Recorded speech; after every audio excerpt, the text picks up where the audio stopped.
So, Kris, welcome to week number two. Wooden Spoon data back on the front page. How are you doing this week? Good man, a lot more footy around this weekend. It was a lot better. Just getting it done in Melbourne. Yep, that's You it. watch you watch all the games? You get them all in? I think I actually did. I think I nearly Yeah. got every game. I got a little bit of every game in. I might not have seen every second, but it was pretty close to be honest. All right, cool. Well, let's start it off with game number one. We had Carlton Richmond. What did you think? What like basic overview? What were your thoughts? But I spent the whole game just waiting for Carlton to blow them away. It just never happened. Like it didn't feel like Richmond was going to stay in it for the whole night, but somehow they were still there Yeah. the whole way through. I guess that's where like to a degree last week I thought Richmond would be better once they got Dusty, once they kind of got Lynch back and Nath. But yeah, they just looked. I mean, they looked not significantly better, but I don't think I saw Carlton looking like they did the week before when they caught fire. So yeah, it's interesting. I don't know what to really take from it. Do you agree? Do you reckon it was just Carlton not kind of playing to the level we kind of expect these days?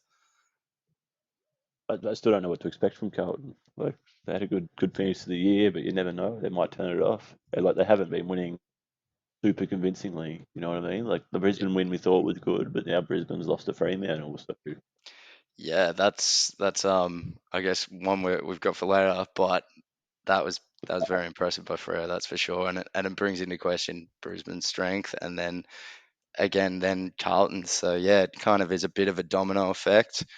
but I think Harry Mackay and Kerno up forward just been powerhouses though. They're playing very good football. Yeah, It's going to I be mean, like they're going to be a good team just because of that. I think like yep, I it's agree. going to be hard to beat. I think when they get Wiedering back as well, it'll just And what? stop those kind of defensive structural losses. And like yeah, they'll just their forward line's good, their midfield's good. They're starting to hold up well in defence, so it's just can they keep it firing on all cylinders for me? Um, yeah, I just don't know. Um, but yeah, I suppose my question, if we're not talking about Carlton and kind of going more to Richmond, with Nag, Dusty, Lynch back, do you think they're still a wooden spoon contender? Yeah, I still think they're going to be down there. I think like the 4 to 5 wins, and if like they get unlucky and that goes to 2 to 3 wins sort of thing, that makes them a contender, doesn't it? Surely. I do Yes, I you're do right. think they'll be capable of stealing wins just because they got Dusty and like Shibo, and I think they can surprise Yeah. teams on their day, but I don't think they're going to win a lot of games. And like who's worse? West Coast. W- West Coast played fairly well against Port, all things considered. And then, I mean, yeah, Hawthorn, who I had below them, played fairly well against Essendon. So, I mean, look, it's up for debate. They could come last. I suppose, yeah. Do you I have don't any think other it's thoughts? likely. They're not my favourites, but I do think they're contending. Yeah, fair, fair. Any other thoughts before we move to the next game? Do you think Mitch McGovern had a pretty good game? Do you reckon he could keep that level up? I liked his game, but I do think there's better halfbacks so far. So he can keep this level up, but I think he needs to still go to another level for Carlton to be really good towards the end of the year. What are your thoughts? Do you reckon he can? Well, I think depends how he holds up when Wiedering returns. It makes a whole different. The back line changes completely, but he looked impressive, and he's always been an impressive looking player who just hasn't really put it together. Definitely. I think we saw really good things at Adelaide, but he hasn't quite put it together at Carlton. So be good to see it happen. Otherwise, let's move on to the next game with yeah, moving on to Collingwood and Sydney. Sydney too good again for a top four side. Um, They're looking good, looking good. yep, they could potentially go pretty far. I mean, I think now we've got to reassess. Like, do we think Sydney can really make the top four? I think there's a reasonable chance based on what we've seen so far that they can. and the fixtures fairly nice to them. They've got a bye coming up in a few weeks, and then they've got another bye coming up mid-season. Yeah, Sydney look well placed. So um, And they've got some good players to come back. definitely do. Their midfield's weak at the moment, and they're still winning games. So I guess yeah, it's Parker, it's Adams, it's Mills potentially even the back end of the year as well. It'd be huge to see them back. Um, I suppose who do you think's standing up for them the most at the moment? Oh, it's got to be Heaney. He's had some Yeah, very impressive games. yeah. I mean, these last two games have been pretty phenomenal. I said it last week. I think it's good to see Heaney in the guts. I want to see it more. And then yeah, it's been good. I think also the lesser lights have stood up a little bit as well. Rowbottom killed it. I could double check, but he got 14 odd tackles or something Yeah, it's a during very good during game. the game. It was nuts. So really well done. Their outside sort of additional players to their midfield have done really well. Um, Other than that, I guess what do we think of Collingwood right now? Um, where are they at? I won too. It's a challenge. It, I don't think they've looked bad though. I don't think it's been terrible football or anything. I feel like GWS were out to get them, and they're playing very good football. With Sydney also, it's just a good side. Like they've played two of the like arguably two of the best teams in the competition. Like it's that's true. That's true. mm, I guess I think it's an interesting stat. We don't normally see premiers go 0-2. It's happened a few times recently with Geelong not that long ago. Um, but to see both people in the grand final go 0-2, um, pretty damn interesting start to the year. I do wonder what we can really take from Collingwood right now. I think we I think really we're going to know at the end of the Saints Collingwood match. So I think this coming Thursday will tell us a lot about where Collingwood could be at the end of this year. Um, I think it's a bit of a danger game for them, but otherwise, yeah, we'll see. For now, I think it's a little bit too early to start saying that they're in trouble. I don't know. Maybe you disagree, but that's my thoughts for the moment. Um, they just need to start winning. Well, that's it. I mean, at the end of the day, they're missing a couple of players. Like McStay is important. Don't get me wrong. And same with Murphy. They both play a really good role for their side. But I don't think either of them is particularly irreplaceable. So I think there's just a level of not repeating what they did last year, and hopefully we see that kind of come back and we see the Collingwood evolve because it is entertaining as much as I'd like somebody else to win. Their forward line's in a bit of trouble, I think. Like Maya checks the star, but outside of that, it's all Yeah, everyone's spots up for grabs. I didn't think they'd yeah, miss Ginnivan, but maybe they're missing Ginnivan. potential. I mean, Bobby Hill's doing well still. Um, Probably not quite living up to the kind of grand final performance that he had, but um, otherwise, yeah, I agree. I think they're missing a little bit of firepower. Also, last week we mentioned Tom Hawkins, not Tom Hawkins, Tom Tom Mitchell, Mitchell. and yeah, my question is, he didn't play this week. He's been rested. What's the deal? Like, Did you hear what McRae had to say about it? no, what did he say? So he said that like he could have played this week. That's why they didn't want to list him out as an injury, but he was essentially injured. They wanted to give him a week off to get his I can't remember what it was. Something had to come right. But they said if they needed him, he would have been able to play. So it wasn't really an injury. It's an I feel interesting like one he's just though. going to Like, be in and out of the side. I don't think yeah, he's it's not a locked good down thing though to definitely. But start your season with an injury round one and then have to be managed or whatever you want to just however you want to put it. Um, it doesn't bode well for their total years campaign. I had a look back on some of the stats from the other week as well. Trying to figure out why Pendle's kind of stood out to me as not doing as well as I thought. And I think it was just his first half performance. He's kind of come back strong this game, but we are still seeing a little bit less than we normally would from side bottom. And I'm wondering if that kind of elder statesman group is struggling a little bit, being early in the season, having had a long season last year, that sort of thing. So maybe it all improves, but it is interesting so far. I guess look, I, def- I definitely feel like Sidebottom and Pendlebury did a lot for them last year. Like it's yeah, understated, and it's more than just being players on the field. It's at wise heads and all that. What Collingwood, that's what they thrived in. That's how they won all them close games, being definitely. more composed in the moments. And I I feel think like also, mm, it's a hard thing to keep up.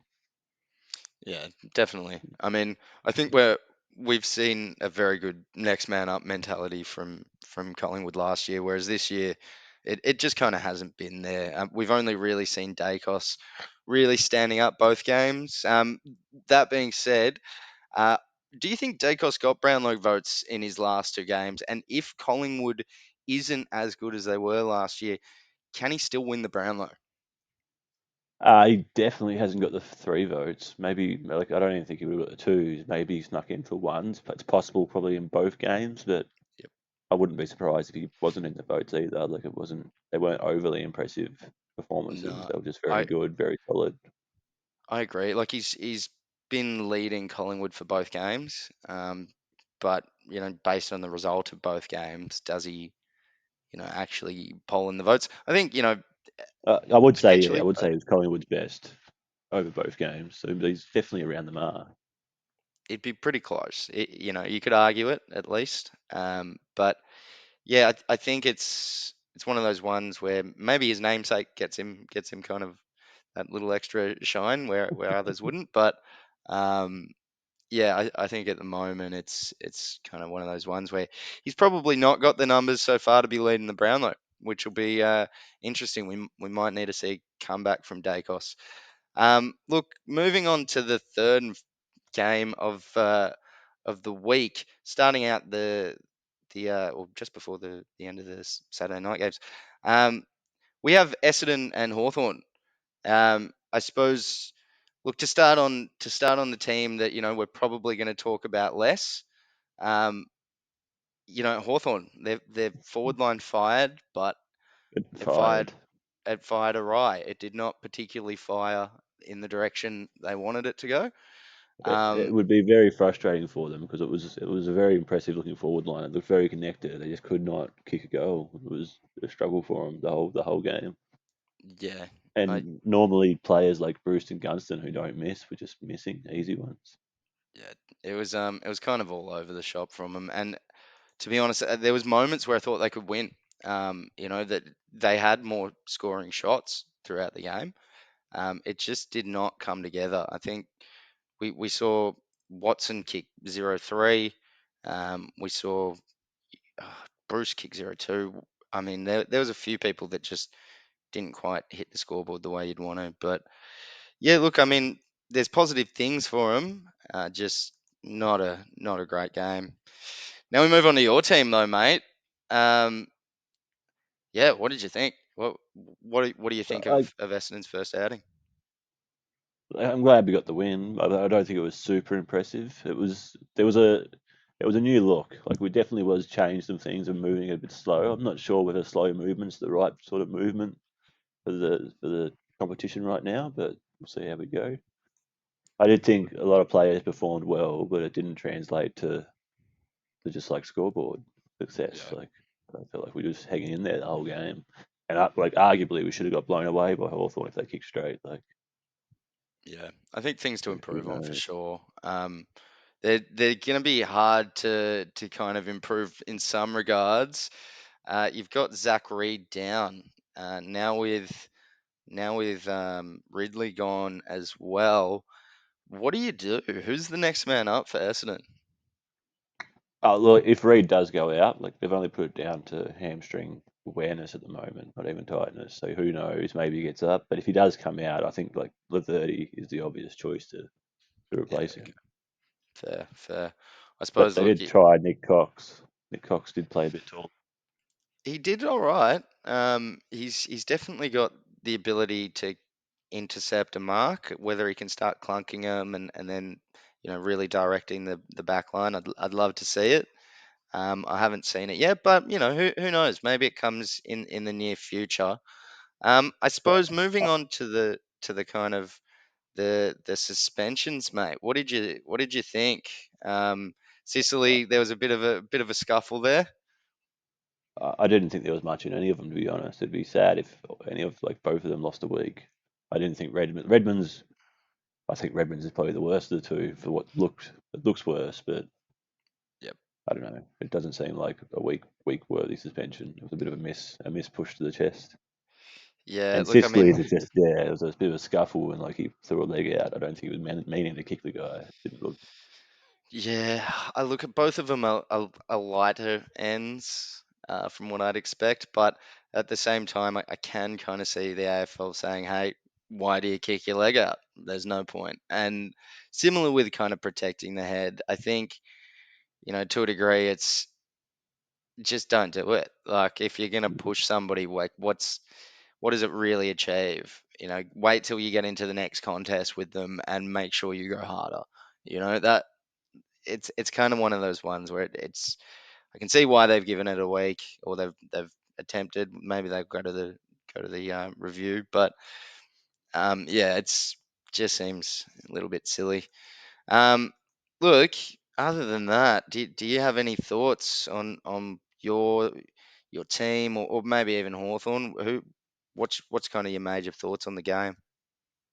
I was very impressed with Ginnivan. I think he's Yeah, played good games at Collingwood, and I remember an Anzac Day where he won the medal, very good game. But yep, that looks like yep, it was a very impressive, especially the first half. Maybe dropped off a little bit, but I still thought it was a solid game overall. His yeah. first half was one of the best first halves I've seen by a small forward in a A while. long time. It was I tend very to good. think the best game I've ever seen by a small forward, but was by Milne in I think 2005 or six or something. He kicked like 11 on Brisbane, but um, that was pretty amazing. Ginnivan has been playing very well to start the season, and look, Hawthorn's new forward line is interesting. It didn't do it what they wanted, but I think they'll threaten some teams this year. It'll be good. And I feel like it did do what they wanted. It just didn't. They just didn't get the set shots. Like everything else worked. They got the ball there a lot. They had the opportunities. They just didn't take them, Yeah, which they will 100%. surely more in the future. Like I don't think they're in trouble goal scoring wise. I don't think they've got a struggle. Like a lot Yeah, of the I misses agree. early too. Like by the end of the game, they would straightened up a little bit. 100%, I agree. The media? Yeah, the media. Watch out! So speaking on a Hawthorn player or a former one, in terms of our media watch, just looking at things the media have said over this last week and just kind of assessing what we think. Jordan Lewis doesn't like high fives. So you see here, it is far too easy to come through the middle of the ground. Then we just highlight those players in the middle of the ground. They are ball watching. There is no communication. There's even players giving high fives. Yeah. I don't know, mate. I just feel like I it did see happens. this, and I thought it was a bit harsh. It was a little bit harsh. Like yeah, we expect more from Collingwood, the Yep, reigning premiers, but like bang on. the game was over, and they were just trying to get through it a little Yeah, bit. I I mean, think. how many times at the end of a game do you walk off the ground and high five your teammates anyway? You say like good job, you pat them on the butt, you walk off, you Yeah, commiserate yeah. You as try. well as celebrating your efforts. Like for me, it feels like he's been out of the game too long and he kind of forgets, just how you behave in a contest.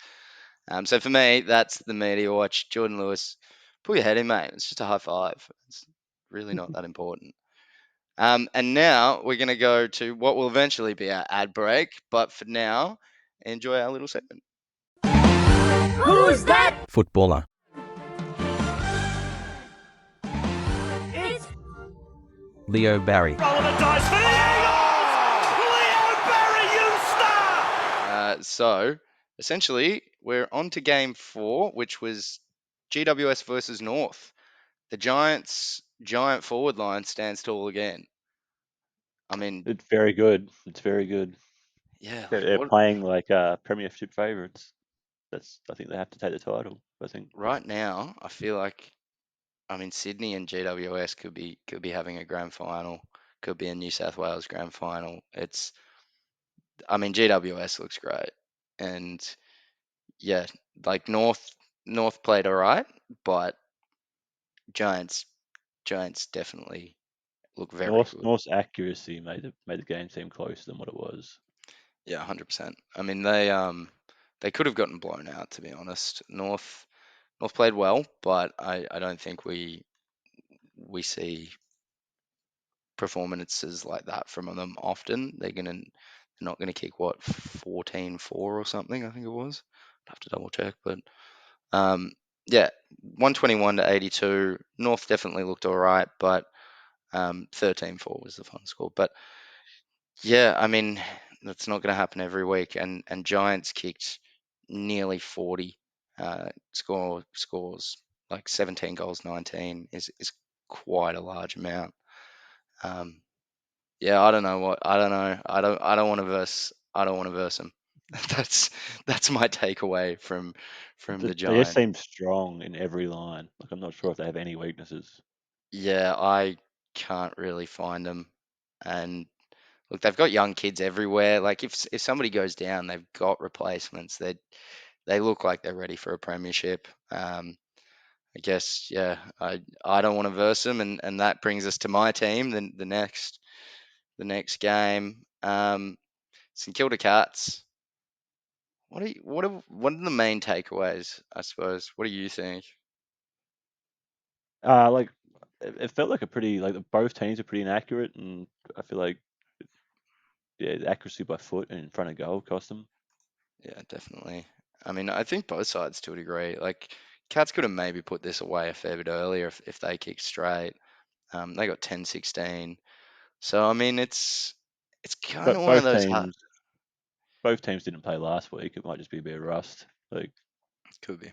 Definitely could be. I mean, you look at what I find interesting, right, is you look at the first quarter, it's basically level. Just despite like kind of goal kicking, it's 2-3 to 1-5, so 13 to 15. Then Geelong comes out and kicks a few in a row before it kind of levels out for a little while. St Kilda keep chipping away, but it's just points. It's not consistent goals. So then you get to the final quarter, and Geelong gets a little bit of momentum, and then the Saints are able to bring it back and make it quite an interesting last minute or two. But yeah, for me, I think it comes down to the center. I mean, the Saints still have the same problem where they just get beaten in the center, and I mean they had 40 or so inside 50s, which generally is on the low end anyway. They converted well from it, but then to have 60 plus inside defensive 50, every team's going to struggle with that. And St Kilda's got a good defense, but it's just one of those ones where if you keep losing it out of the middle and you keep getting from your rebound 50 to your midfield and then losing it, then you're gonna struggle. And I think St Kilda really needs to find that extra link.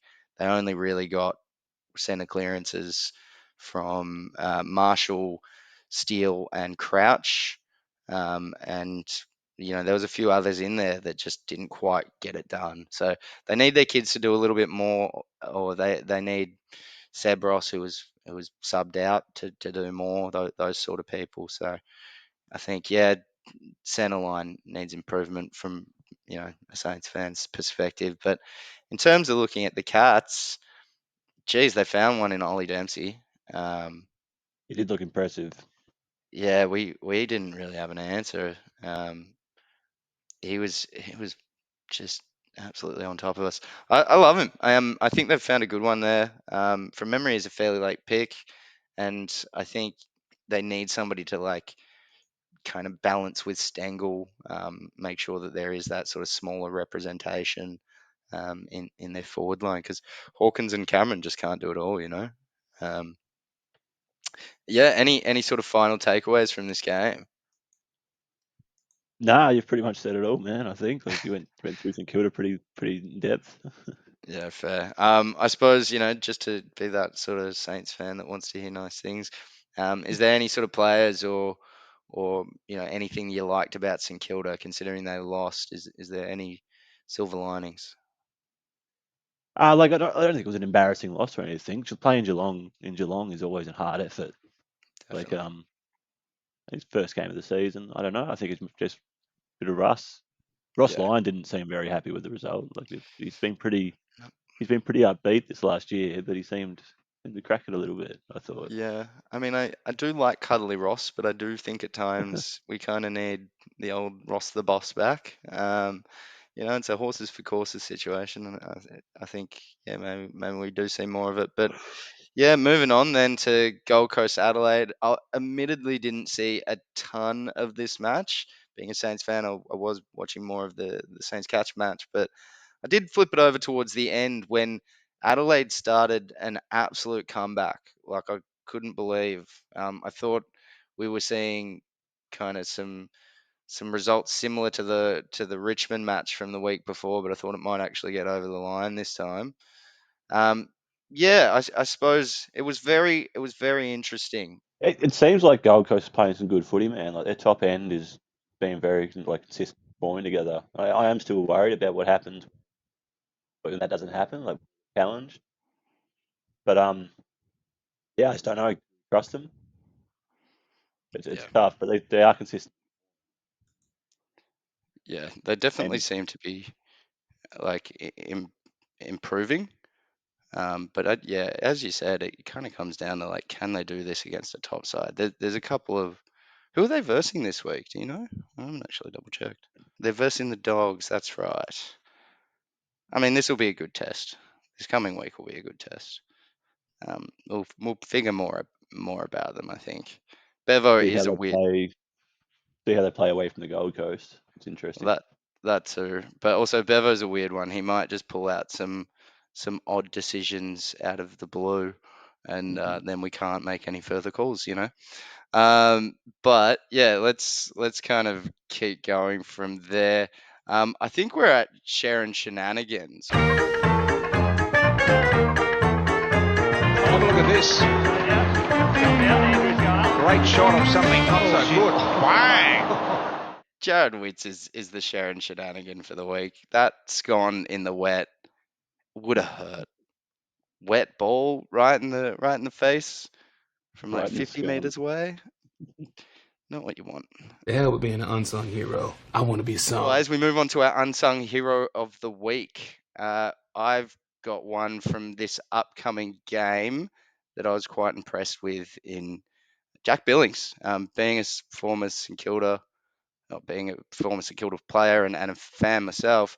I watched Billings a fair bit closely, in his career, and I didn't know what he'd bring to Melbourne, but he's done well, and I hope he keeps doing very well. Quite game last week, but yeah, he definitely stepped up this week. Yeah, 100%. I was kind of potting him last week, but no, he's done well. Got to give him the love when I kind of put him down a bit. Um, so yeah, otherwise, yeah, that's kind of moving into this week's game 7, Melbourne versus Western Bulldogs. Melbourne's forward line actually fired this week. Couple of quick stats. They went from 5 to 12 inside 50 marks from last week to this week, and their inside 50 efficiency went up from 41.2 to 52.8. Now there was a few ins there that maybe kind of got that going. In Brown, Pickett, even McDonald, and maybe a few others, but um, yeah, it's kind of makes you question: is it just they haven't been structuring it right? Like Brown's been there, he's been injured, but Also, I think, like you said last week, with the Dogs haven't got the best defense. Like it might have made them look better than what they really are. that is true. That is true. We don't know.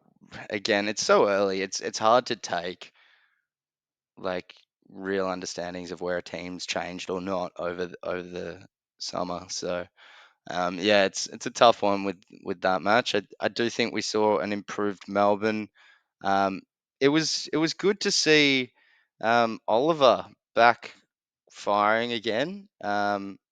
Really produced some good stuff this week. I was impressed by him. As well as Gorn. I kind of have faded him in Supercoach, as I mentioned last week, and he came out and smashed it. So Fired, absolutely fired. Yep. So yeah, what can you do? You kind of do expect it. I just was hoping it wouldn't happen, but yeah, what can you do there? Otherwise, looking at Western Bulldogs, I mean, there's got to be questions at this point. Like, what do they They, do? they've got a lot of worries with their list. I think they're just like their top end is very very good. It's arguably the top end in the competition. Falls away so quickly, and role players don't seem to be playing their role. Something's going wrong. Yeah, I agree. And look, I mean, for me, it's like they've got like a player on the out in Darcy who hasn't gotten much time, but the young guys in Sanders and I think it was Gallagher today looked really, fairly good. I think they do need to give more match time into Darcy, but for me, it kind of brings up the question of why isn't Norton playing back? Is it just because he doesn't want to? Because I think structure wise, people have said it for a while, like why don't you try Norton back more? They need a key back. Um, and they've got a surplus of key forwards. So he's And they need shown an he can. intercepting, need an intercepting back. He backs. Yeah. Well, I think I lost you for a second there, Chris. Apologies, but yeah, I think as a general, like I want to see him go back at this point. I want to see Darcy get some game time. Um, I feel like even if you're kind of saying you've got Lob there doing kind of that sort of second ruck role. Like, why not throw it to Darcy forward, get another small in the game, and get your game running a bit faster?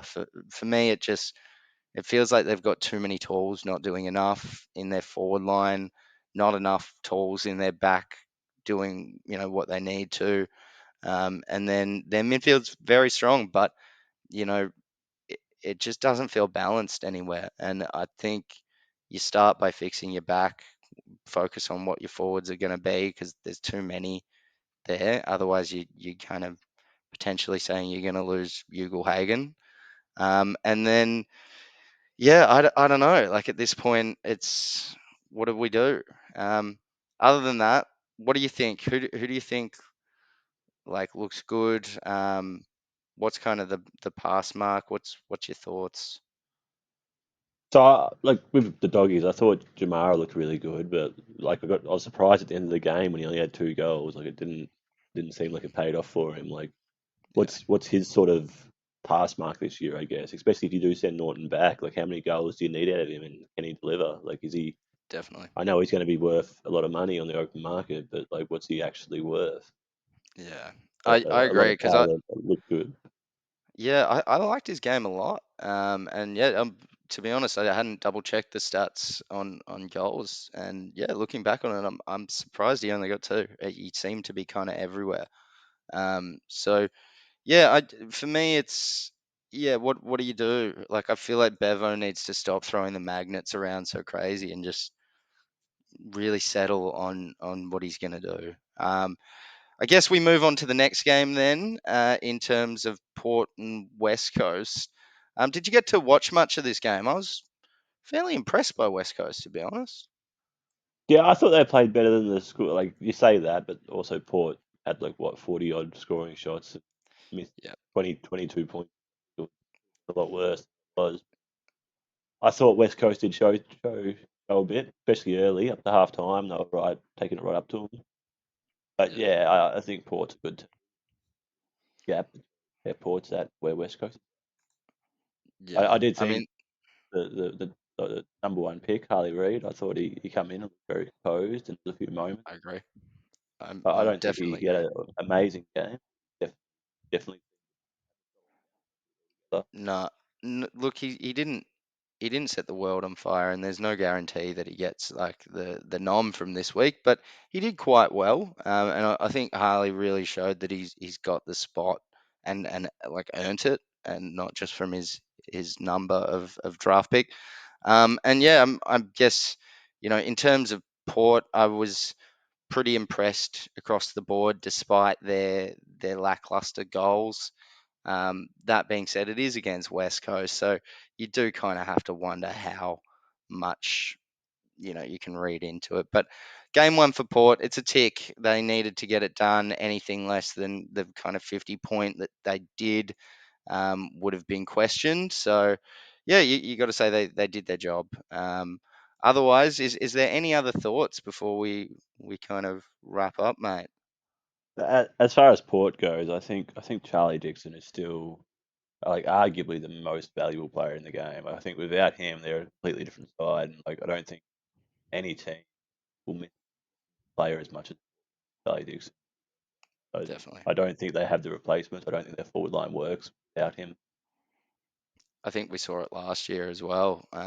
When he wasn't there, they stopped being the kind of threatening top four side that they Yeah, looked like. So I agree. I think even underdone preseason came in, kicked 3 goals in the first quarter, really looked on fire. And from a moment there, I thought, geez, like maybe Charlie's going to come in, kick 10, and put himself right up the top with Hogan on the leaderboard there. But yeah, look, let's keep moving to the final game then in Freo Brisbane, and that just wrapped up as we started doing this, mate. I did not expect this, and especially in the first quarter. It's the second time we've seen Brisbane look like they're on top and then just fall away to nothing. Like they came back and they were competitive again this time, but their fall away is something that's happened twice now, similar to Gold Coast.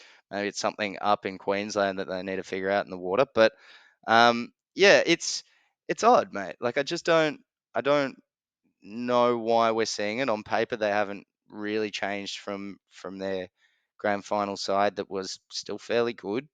Um, I just don't know how we see that result from a Fremantle that hasn't played yet against a good side and also was pretty bad last year. I mean, what are your and thoughts, and mate? and was that the anomaly? Like, was last year the weird year, or was it like everyone thinks it was 2022? They overperformed, but maybe last year they underperformed. I don't know. Like, Yeah, especially at home, like you think there'd be a better team over there, and I think they've proven that by beating Brisbane, who I don't think we should worry about them. I think Brisbane's still yeah, going to be a top four side. I don't think this is they've got a few things to fix up. They're missing Neil today. He's a big loss. yeah, agree. Yeah, I think they'll be fine. But I I think think yeah, I they'll. think Freo might be rediscovering their form for 2022, and they might be a genuine finals threat. I mean, we did see 46 disposals from Sarong, which, if I'm not mistaken, is a club record. So yeah, that's quite impressive. We've also saw. I don't know about you if you actually saw it. I was doing a few other things at the time, but my head turned at the right moment to see Jai Miss take a screamer. So that was good. They look good up forward. Yeah, look, I suppose that's kind of it. We've got to keep an eye out on Brisbane there. We've got to keep an eye on Freo being their first game. How they're going to look going forward. Can they make finals again? But yeah, let's get into that rolling all Australian. You're Australian! Be Australian! As a heads up for the viewers, we're going to do where we think Australia, like the All Australian team, is currently. Um, we have plans in the works, Kris. You probably a bit more on top of it than me, kind of being the one that's plugging away at it more. Um, yeah, about kind of getting data to make these picks for us, and kind of whatnot. But yeah, essentially we'll just go with who's caught our eye now that everybody's actually played a game. I'm gonna start off with, I suppose, somebody that I picked in the back pocket, and move to Connor Iden. I liked his performance so far. He's played pretty consistently across the two games, and it's kind of hard to argue with putting a lockdown sort of smaller defender from GWS, as they've just played so well these first two games. So I think, yeah, it was for me. It is early on. It's hard to make these picks. So yeah, I went with Iden. I feel fairly confident with it. Um, I think looking at full backs, you were kind of making this call, but again, it's something I jumped on pretty quick. Harris Andrews, what have you thought of him so far? I think he's definitely been like last week. His game was very, very strong. I thought he was one of Brisbane's best, and yeah, today's game also. I didn't watch the whole thing, but it looks like he was right up there again. Yep. I saw Yeah, we have Sam Taylor at the centre half back spot. I think Alex Pearce might have been robbed there a little bit. He seemed to have a good game today. he did. I also think Sam Collins could have potentially been robbed as well, but I mean, it's hard when we're not letting the data make the calls as we kind of want to. But yeah, look, I guess we'll move to just filling out that back pocket there, so everybody's aware. As Isaac Quainer just does his job every week, and he's done a fair bit in moving forward of the ball and getting things going there, where Collingwood's not done great. So I think he's done all right. Moving to the halfbacks, we've got your boy Will Powell, mate. Um, yeah, He's he's had a done good well. couple of weeks. He's Yeah, finding some form. It's looking good. he is. I'm surprised you didn't take him in Supercoach, mate. You probably should have. The other halfback we've got is Blakey. Just Sydney's looking good, and Blakey runs the defense to forward. It's hard to pick. It's hard to avoid picking him off that halfback. Moving to the midfield, we've got three there in Noah Anderson, Nick Dacos, and Rosie as well. What are your thoughts? I mean, we've got the followers too. We should probably mention them because they're on the same line. Gorn, Rao, and Cripps. Um, yeah, who stands out the most out of that group so far? Well, I think the most contentious there is the ruck line because Gorn got pretty towed up by Grundy, and I don't know, but I just feel like Gorn's game this week was too massive to leave him out. Still, I feel like it was better than Yeah, Grundy's last week, and you overall got the his two better of weeks has English. been. And yeah, Yeah. English is a good matchup. So yeah, it's kind of for me. I'm the same. I think I've been impressed by Zeri, but I couldn't give it to him based on how good that Gorn match was. Yeah, But yeah, I mean, Rao speaks for himself. He's dominated these first two matches. Dacos has really been the yeah, it's been Nick that incredible. It's is been a really holding strong. down the ship at Collingwood. Yeah, great start to the year for both of them, and I think yeah, they're both looking like they could potentially do a little bit in the Brownlow this year. It'd interesting to see Rao back up there after his very impressive first three games, where I think he went for 9. Um, but yeah, on the wings, yeah, in hard choice in Rosie and Anderson. Anderson's done really well. So has Rosie in his first outing. Moving to the forwards, we've got an interesting half forward line. You could almost call them midfielders in some regards, at least the flanks. Heaney and Flanders, really impressive. Um, I don't know who stands out more to you. Like Heaney's arguably the informed midfielder of the competition right now. Yep. He's had a very good start, but yeah, Flanders has been impressive too. Again, the top Well, end of the Gold Coast team, they've been performing strongly. they have.